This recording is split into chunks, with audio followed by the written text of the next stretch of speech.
G'day everyone, DQ here. Welcome to the video. Now in this one I'm going to talk about parking cash and what your options are.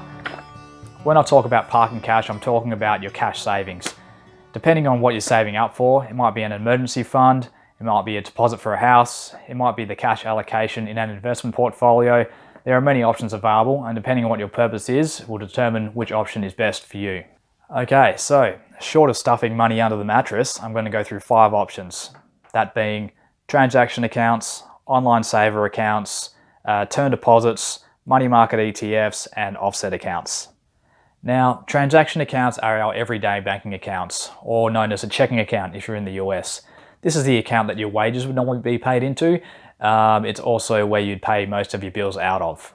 The good thing about these accounts is they usually allow for unlimited transactions. They usually have no fees, they have easy access with a debit card attached. So this is the account that you'll go down to the ATM, use your card to take money out of. The downside is they pay little or no interest, but they do serve a purpose. We all need one. We all need to get paid somewhere. Personally, I don't keep any more than a couple hundred in my transaction account. I'll move money out to other options as the money comes in. Next up are online saver accounts. These are at-call, online-only accounts.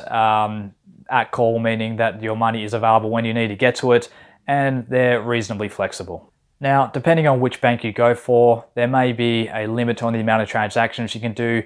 There might be other conditions attached, such as having to have another account in that same bank's name, or you may have to maintain a minimum balance or a minimum monthly deposit amount to qualify for the higher interest rate. Now here I've done a quick Google search, looking at some interest rates here. Doesn't look too bad. You'd want to note that a lot of these rates would be introductory offers, so they might only be valid for say 6 months or so, and then it'll probably drop down to a lower rate. This one at the bottom here, this is a neobank. I'm going to talk about these a little bit more later. These used to be a really good option a few years back before interest rates went through the floor, but these days it's getting harder and harder to make a return on your cash regardless of what vehicle you use. But in a way, that's the price you pay for having the security of holding cash. They're still a pretty good option if you want to earn a little bit and have them at call, so be able to access it whenever you want. Next up, we have term deposits. Now, technically, term deposits are regarded as a fixed interest investment, not cash. But because they are a legitimate savings vehicle for parking your cash, I thought I would include it on the list. Term deposits normally offer a higher interest rate than other accounts. But that's not always the case. The idea is you're locking your money up for a period of time, be it 6 months or a year, and because you don't have access to the money for that time, you can demand a higher interest rate. And often there's a minimum balance required to be eligible. It might be $5,000 or $10,000 for instance. Now here I'm having a look at a comparison site on Finder. So you can see over here we have minimum deposits. You got 5,000, 10,000. And we're looking at 1%, 0.7%, 1.4, pretty low. I remember back in 2007, I was offered 8.1% for 10 months on a $10,000 term deposit with one of the big 4 banks. Man, what a different world we live in now. So term deposits are a good option if you're looking for security and you're happy to lock your money up for a period of time. It's important to understand that if you want to get your money out early and you want to break the term, you're going to have to pay some pretty hefty fees, so you don't want to do that. Next up, we have something a little bit more exotic called a cash management ETF or a money market ETF. Now, these are traded on the stock market like a regular stock, and they allow you to invest in the short-term money market such as bank bills and floating rate notes. Generally, these offer a higher interest rate than online savers or term deposits. They're a great option for parking cash that you won't need for a while, and they're also really good for the cash allocation on an investment portfolio.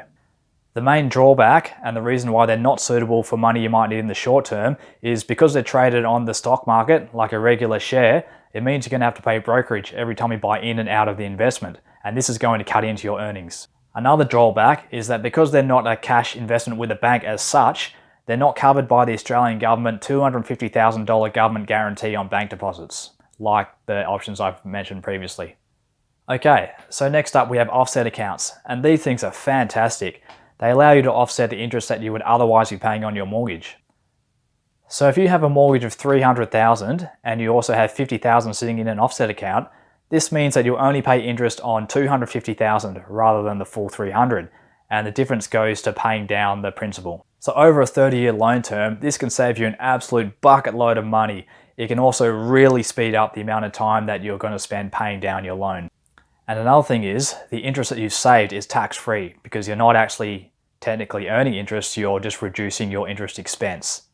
This option generally offers the best benefit because usually interest rates on mortgages are always higher than interest rates on deposits.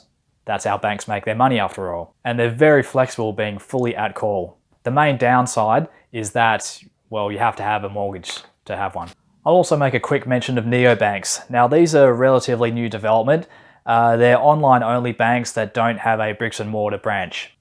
And because they're online only and they don't have to pay expensive office rents, their overheads are a lot lower than most banks. So this allows them to pass on these savings in the form of higher interest rates to their customers. Like I said, neobanks are relatively new on the scene. So it's going to be really interesting to see how things develop in the coming years and how competition develops with the existing banks. Well, that's it for this one, guys. I hope I've been able to shed some light on what your options are for parking cash. You know, it really depends what you want to use your money for. There's a good option depending on what you want to do. Let me know in the comments section what you do with your money and if you have anything to offer. Alright, thanks for watching, guys.